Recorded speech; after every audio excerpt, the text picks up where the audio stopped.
అఖిల్ పెళ్లి అంగరంగ వైభవంగా జరుగుతుందని అంతా ఆశించారు, ఆశీర్వదించారు. కానీ ఆగిపోయింది. ఈ వార్త సోషల్ మీడియాలో రకరకాల రూమర్స్ కి తావిచ్చింది. అఖిల్ కి శ్రేయా భూపాల్ కి గొడవైంది ఎయిర్పోర్ట్లో అనేది బాగా ప్రాచుర్యం చెందిన వార్త. ముందు నుంచి అఖిల్ కి శ్రేయాకి మనస్పర్ధలున్నాయని, అది చిలికి చిలికి గాలివాన అయ్యి ఎయిర్పోర్ట్ దగ్గర బ్లాస్ట్ అయిందని మరో వార్త. అసలు అఖిల్ మనస్తత్వమే తేడా అని, అతని యాటిట్యూడ్ ప్రాబ్లం వల్లే ఈ సమస్యలన్నీ అని శ్రేయా భూపాల్ తల్లి అందని, జీవీకే ఫ్యామిలీకి, నాగ్ ఫ్యామిలీకి చెడిందని, అందుకే పెళ్లి క్యాన్సిల్ అని, ఇలా రకరకాల రూమర్లు. వీటిలో ఏది నిజం, ఏది అబద్ధం? అసలు కెరియర్ కూడా గాడిలో పడకుండా అఖిల్ కి నాగార్జున పెళ్లి ఎందుకు చేసేద్దామనుకున్నాడు అనేది ఆలోచించాల్సిన అంశం ఈ విషయంలో. అఖిల్ది చాలా తొందరపాటు మనస్తత్వమట.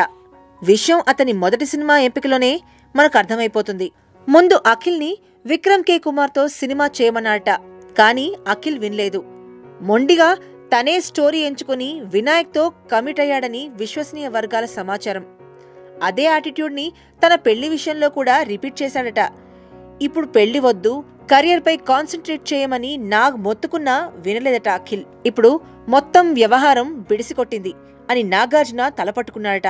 అయితే ఇందులో ఇంట్రెస్టింగ్ పాయింట్ ఏంటంటే, నాగార్జున మీడియాలో అఖిల్ పెళ్లి విషయంలో జరుగుతున్న రచ్చని ఎందుకు ఖండించలేదు అనేది చర్చనీయాంశమైంది.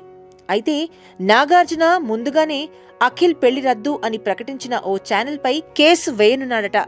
ఆ ఛానలే ముందుగా ఈ దుమారానికి కారణమని నాగార్జున మండిపడుతున్నాడట. వార్త అబద్ధమైతే కేసు నిలుస్తుంది, మరి వార్త నిజమైతే కేసు వేస్తారా అని సినీ జనాలు, మీడియా వారు అనుకుంటున్నారు. Please subscribe TFC Media channel for more information and latest current updates. Thank you. Do subscribe to TFC Media channel for more celebrity updates. Hi guys, I'm Minikali. All the best to TFC Media. Please subscribe and encourage it. Hi, this is Heba Patel. Please subscribe to TFC Media channel for interesting videos and updates. Please do subscribe to TFC Media channel for more celebrity updates. For more celebrity updates, please subscribe to TFC Media. Hi, this is actress Nandita Shweta, TFC Media Private Limited. All the best.